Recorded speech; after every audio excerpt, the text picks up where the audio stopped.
Vous allez bien, Cassandra? Ça va et vous? Bon, vous avez la pêche? Ouais, stressée. Alors, ce moment, vous le préparez avec notre équipe depuis très longtemps. Oui. Qui est la journaliste qui s'occupe de vous? Sandrine. Sandrine, qu'on embrasse. Super. Sandrine qui nous accompagne depuis quelques semaines pour, 2 semaines. Pour cette histoire importante pour vous. Vous allez voir votre père pour la première fois. Ouais. Il va vous voir pour la première fois. Aussi. Lui, il sait déjà à quoi je ressemble, mais moi, je sais pas. Et vous l'avez vu à quel âge? Il vous a vu à quel âge? Jusqu'à mes 1 an. Jusqu'au 1 an, mais on va le découvrir. On va raconter l'histoire qui est un petit peu compliquée. On va découvrir que vous avez été en contact il y a quelques temps de ça, et puis plus rien à nouveau depuis quelques mois. Donc vous voulez ce soir un petit peu forcer le destin. On l'a vu, votre papa et votre maman se sont séparés, comme ça arrive de temps en temps, et puis les histoires d'adultes, les histoires de la vie ont fait que votre père n'a pas eu l'occasion de vous revoir. Est-ce que c'est un père qui vous a manqué, ou est-ce que c'est un père, énormément. Ou est-ce que c'est un père qui a connu une substitution, si j'ose dire, avec un nouvel homme dans la vie de votre maman, et que pendant quelques temps, notamment la petite enfance, vous ne vous êtes pas trop posé de questions? En fait, pendant la petite enfance, non, parce que mes grands-parents ont été avec moi jusqu'à l'âge de 6 ans. Donc mon grand-père, il a beaucoup couvert le rôle, c'était pour moi un papa. Et à l'âge de 6 ans, donc, ma mère a rencontré quelqu'un, donc mon beau-père, avec qui ça allait plutôt bien au début. Bon, après, ça allait plus trop bien, et c'est là que j'ai commencé à ressortir vraiment le manque d'un papa. Alors, il s'est manifesté, votre père, il a demandé un droit de garde il y a 7 ans, 7 ou 8 ans, en 1998 exactement. Et à ce moment-là, ça lui a été refusé. Non, ça a été accepté, c'est ma mère qui avait refusé. D'accord, c'est ce que le droit a été accepté juridiquement, mais votre maman a refusé, effectivement. Parce que vu que je ne le connaissais pas depuis que j'étais née, donc j'avais un peu plus de 10 ans, il pensait peut-être que ça allait faire un choc de le voir comme ça, débarquer du jour au lendemain dans ma vie. Vous avez été consulté sur ce choix? Non. Et vous le regrettez aujourd'hui? Oui. Et quand vous en parlez à votre mère, elle dit quoi? Comment vous expliquez qu'une décision de justice n'ait pas été respectée par votre maman? En fait, ce sujet-là, nous, on n'en a pas parlé, parce que les 3 quarts du temps, quand je lui demande de mon papa, elle esquive. Elle trouve toujours une excuse pour parler d'autre chose, parce qu'elle veut vraiment pas revenir sur ce sujet. Et ce soir, elle sait que vous faites cette démarche? Oui. Elle est d'accord? Oui. Elle est avec vous? Non.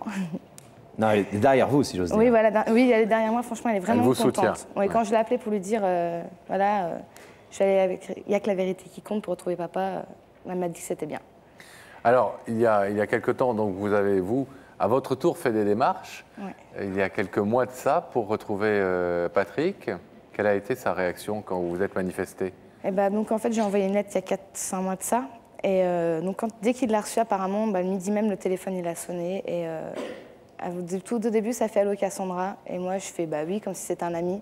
Et ça a fait « C'est papa ». Et là, ça a été le choc. Il m'a demandé comment j'allais, que je lui manquais, qu'il ne pensait pas que j'allais essayer de le rechercher. Je crois qu'il vous a dit « Il n'y a pas un jour où je ne pense pas à toi ». Oui, il l'a dit. Il n'y a pas un jour où il ne pense pas à moi. Et d'ailleurs, en fait, il y a quelque chose qui est pas mal chez nous.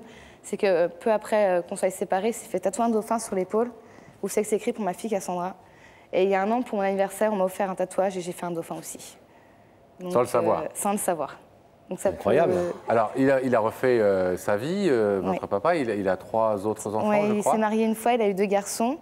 Donc, il a divorcé, il a s'est marié avec quelqu'un, il a eu un petit bout de chou aussi. D'accord. Alors, ce qui s'est passé, c'est que vous avez donc communiqué un petit peu par téléphone et par courrier.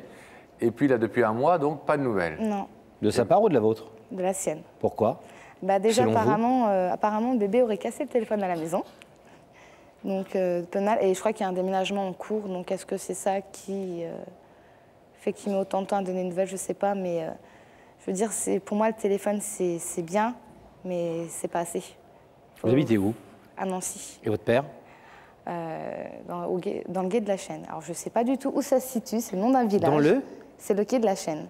Le quai de la Chaîne. Oui, c'est un village. Au téléphone, vous lui avez pas demandé où il habitait? C'est dans le Finistère, je crois. En Bretagne? Oui, voilà, près de la Bretagne. Et vous, Nancy? Oui. Donc à l'opposé, il y a une grande distance entre nous deux. Totalement. Alors, Daphné, elle est allée en plein Finistère pour trouver votre père, Patrick, et lui porter cette invitation que vous avez voulu un petit peu précipiter, puisque vous avez voulu forcer le destin ce soir. Donc, Daphné est allée à la rencontre de Patrick.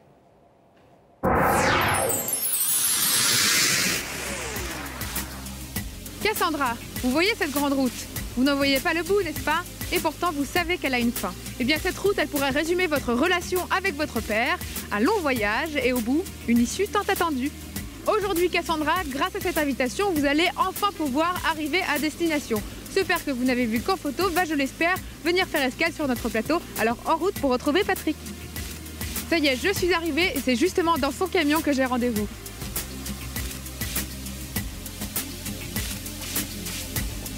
Bonjour. Vous pourriez descendre s'il vous plaît? Merci. Bonjour, je suis Daphné de l'émission Y'a que la vérité qui compte. J'ai cette invitation à vous remettre et j'espère vous voir dès lundi sur notre plateau. Ben, on va réfléchir. Vous avez une idée de la personne qui pourrait vous faire venir? Non. Aucune idée. Non, on va y réfléchir. Et bah je vais vous laisser réfléchir alors. Je vous dis à lundi quand même? Peut-être. Vous saviez qu'il était chauffeur routier? Oui, D'accord. il me l'a dit. Alors, c'était pas tout à fait au fin fond du Finistère qu'était Daphné, c'était sur la route, quelque part, entre Paris et la Bretagne, effectivement, où votre père était en train de Sur l'autoroute circuler. A13. Vous l'aviez déjà vu, Non. Patrick? Pas de photo? Non. Donc, c'est la Là, première fois c'est la première fois, ouais. que vous le voyez. Ouais. Alors? Bah, c'est mon papa. Non, bah, c'est... Vous l'imaginez comme ça? Non. Vous l'imaginez comment? Franchement, je m'étais même pas imaginé comment il pouvait être. Jamais. Non. Vous n'avez jamais essayé de mettre des images sur les pensées que vous aviez? Non. J'ai jamais trop osé, en fait. De peur de me tromper, d'être déçue. Ou... Qu'est-ce que vous avez lui dire ce soir à votre père? Bah, que... S'il a accepté l'invitation. J'espère. Il a accepté l'invitation. Bah, déjà que je l'aime et qu'il m'a manqué énormément et que c'est pas parce que j'ai 18 ans que je suis grande que j'ai pas besoin d'un papa. Je veux dire, j'ai encore beaucoup de choses à vivre et j'aimerais bien qu'on refasse une famille tous ensemble, connaître mes autres frères et pouvoir rattraper tout ce temps perdu. 18 ans et vous n'avez pas attendu plus pour faire la connaissance de ce père.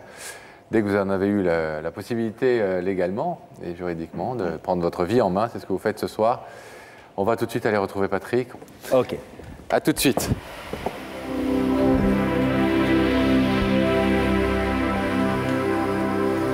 On va attendre que le rideau se referme et on va ouvrir la loge. Merci Gilles Amado. Ouvrir la loge de Daphné. Oui, Laurent et Pascal, je suis en compagnie de Patrick. Merci d'avoir accepté notre invitation. Vous êtes venu comment alors sur le plateau? Vous avez pris votre gros camion ou vous êtes venu tout simplement En voiture. En voiture. Alors vous avez une idée de la personne qui pourrait vous faire venir sur le plateau?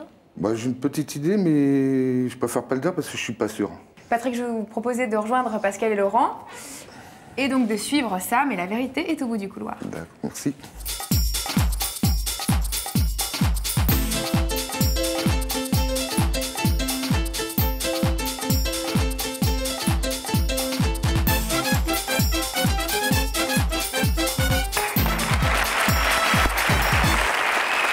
Ça va bien? Je présente Laurent. Je peux pas. Bonsoir Patrick. Asseyez-vous. Qu'est-ce qui vous est arrivé à la main droite? Oh, c'est un accident de travail. Accident de travail? Au volant du camion ou en déchargeant? Non, en déchargeant. En déchargeant. Bon. Vous avez une petite idée, Patrick, sur l'identité de la personne, mais vous voulez la garder pour vous, ce qui est tout à fait votre droit et on le respecte. Je vais vous proposer un indice, si vous le voulez bien, pour essayer de peut-être confirmer ce soupçon que vous avez. Regardez dans les écrans, quelqu'un va vous poser une question. Patrick, es-tu du genre à forcer le destin?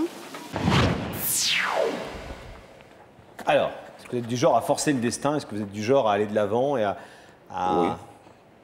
à forcer les choses? Ah, les forcer, on l'essaye.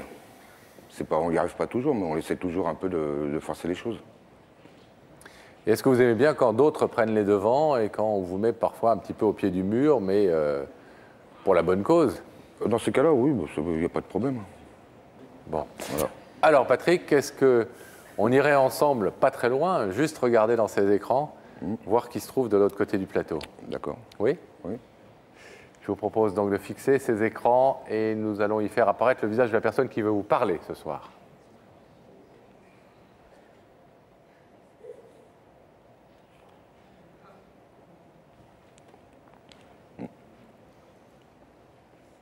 C'est ma fille.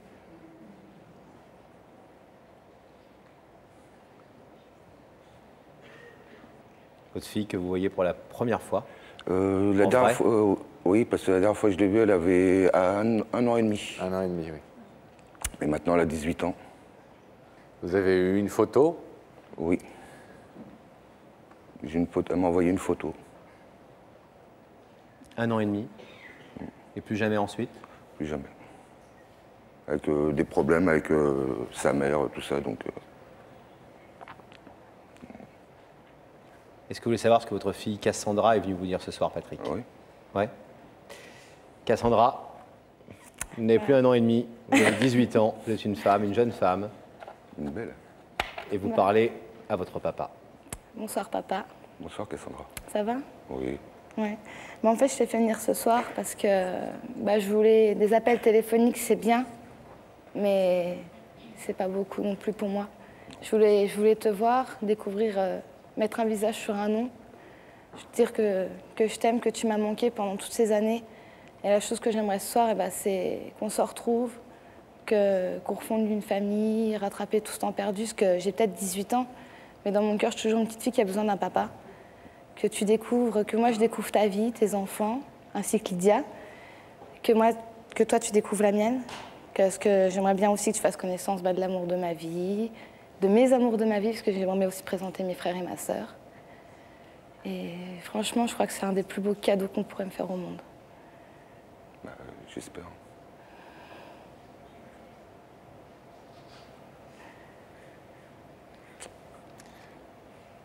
Ému? Beaucoup. Cassandra a fait la démarche il y a quelques mois de prendre contact avec vous. C'est quelque chose que vous attendiez depuis longtemps? Oui, depuis longtemps. Il paraît que vous l'avez dit, il n'y a pas un jour sans que je pense à toi. Pratiquement tous les jours, je pense à ma fille, je pense à mes garçons, je pense aussi à ma femme, parce que le métier qu'on fait, c'est un métier à risque. Donc on sait quand on part, mais on ne sait jamais si on peut revenir. Donc tous les jours, j'avais pensé pour ma famille. Et pour cette fille, cette petite fille que vous n'avez pas vue depuis 17 ans. Et puis tout d'un coup, plus de nouvelles depuis quelques semaines, nous dit Cassandra. Et Cassandra a voulu forcer un petit peu le destin, précipiter un peu les choses comme ce son soir. père. Elle est comme son père. Patrick, je vais vous demander de vous lever, s'il vous plaît, face au rideau. Il y a de l'autre côté de ce rideau une jeune femme qui a été une toute petite fille et que vous n'avez pas vue depuis 17 ans. C'est une fille, votre fille. C'est ma fille.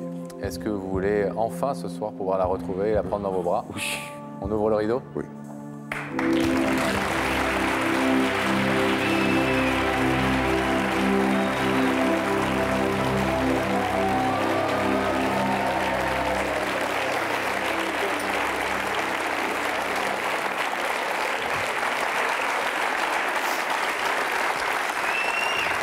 Bon. C'est bien parfois de... C'est magique? Oui. Bravo d'avoir fait cette démarche, d'avoir un peu précipité, comme je le disais, les choses. Et puis maintenant... À vous de décider de votre vie et bravo en tout cas. Merci. Bonne année à vous. À bientôt. Au revoir. Au revoir Cassandra.